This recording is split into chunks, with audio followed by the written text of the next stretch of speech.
Montréal qui a tiré. Oui, effectivement, un coup de feu, ça c'est enfin ce que l'on nous a dit là jusqu'à maintenant. On parle d'une politique ministérielle qui vient d'être déclenchée.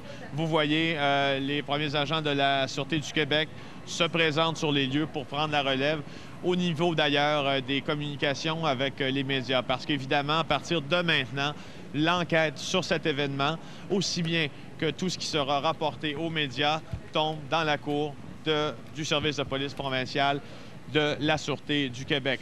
Alors ça, c'est chose une. Chose deux, ce qui se passe derrière nous, c'est là où la scène s'est produite comme telle.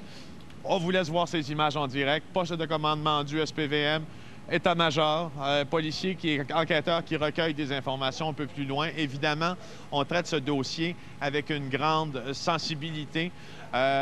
Chaîne des événements maintenant, là. On en sait enfin pas beaucoup plus là-dessus. Ce qu'on sait, par exemple, c'est que vers peu après-midi, en fait, c'est un jeune homme qui circulait, puis il y a une poursuite à pied qui s'est engagée. Ce jeune homme est armé d'un couteau, et puis les policiers ont dû faire feu en sa direction parce qu'il aurait menacé les policiers avec ce couteau. Les policiers auraient même tenté d'utiliser aussi le poivre de Cayenne pour maîtriser ce suspect-là, mais avec le vent qu'il y avait à Montréal aujourd'hui, semble-t-il que ce gaz s'est retrouvé dans les yeux du policier plutôt. On a peut-être l'occasion de voir le policier sur les images, les yeux rougis.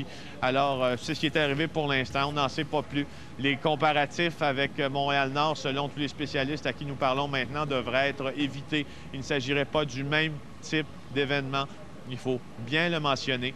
Alors, on a un commentaire. Je ne sais pas si on peut entendre des témoins. Justement, on a réussi à voir justement la photo de ce jeune homme-là, jeune homme de 18 ans. On a réussi aussi à avoir certains témoins qu'on vous laisse entendre.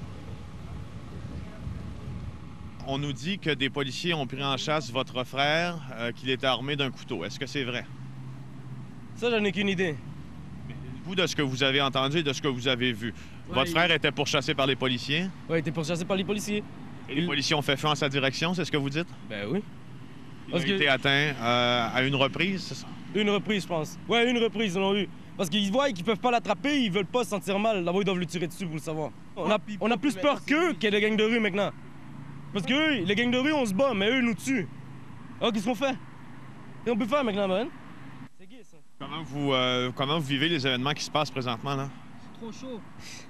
Moi, tu penses que je viens de sentir? Trop chaud. Mon ami d'enfance que j'ai connu jusqu'à l'âge de 5 ans, moi, je le prends comme un frère. Il dormait chez nous, il mangeait chez nous, il se douchait chez nous.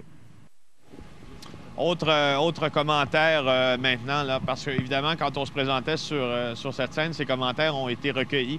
Vous comprendrez à chaud, puis ça va se voir aussi dans ces réactions. D'abord, qu'est-ce qui s'est passé? Qu'est-ce que vous avez vu là, de la manière la plus objective possible? Bon, l'enfant il était en arrière chez moi parce qu'il cherchait mes enfants. OK? Et là, la police était rendue en avant. OK. Vous dites que les policiers se sont présentés là, pas loin de chez vous. Et est-ce que vous avez entendu dans votre maison? Dans ma maison. Okay. Ils étaient dans ma maison. Ils cherchaient l'enfant. L'enfant il a couru par en arrière. Ça fait les chats-souris pendant à peu près de 25 à 30 minutes.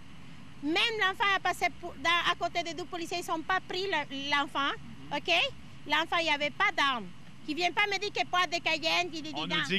On nous dit qu'il était quand même armé d'un couteau. Vous ne confirmez pas cette version? Non, c'est pas vrai. Il n'y avait pas de couteau. Il n'y avait rien de tout sur lui. Vous connaissez ce jeune homme-là? Quel est votre lien avec ce jeune homme-là? Il a 7 ans, je le connais parce qu'il va à l'école avec mes enfants. Il allait à l'école et tout ça. Il allait chez l'école. Mais il était toujours chez moi. Qu'est-ce que vous pensez de ce qui vient d'arriver?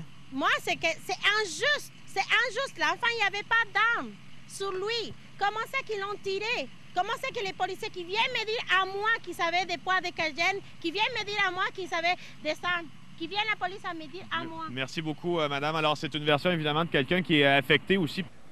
Alors, vous comprenez hein, que cette version-là est sujette, évidemment, à beaucoup de prudence parce que les policiers confirment tout à fait le contraire, que le suspect avait une arme. C'est pour ça que l'on doit s'en tenir présentement à ce que l'on possède comme information les policiers qui ont fait feu hein, sur un jeune homme qui avait en ses mains un couteau. Vous voyez toujours les policiers de la Sûreté du Québec un peu plus loin. On va aller les voir, là.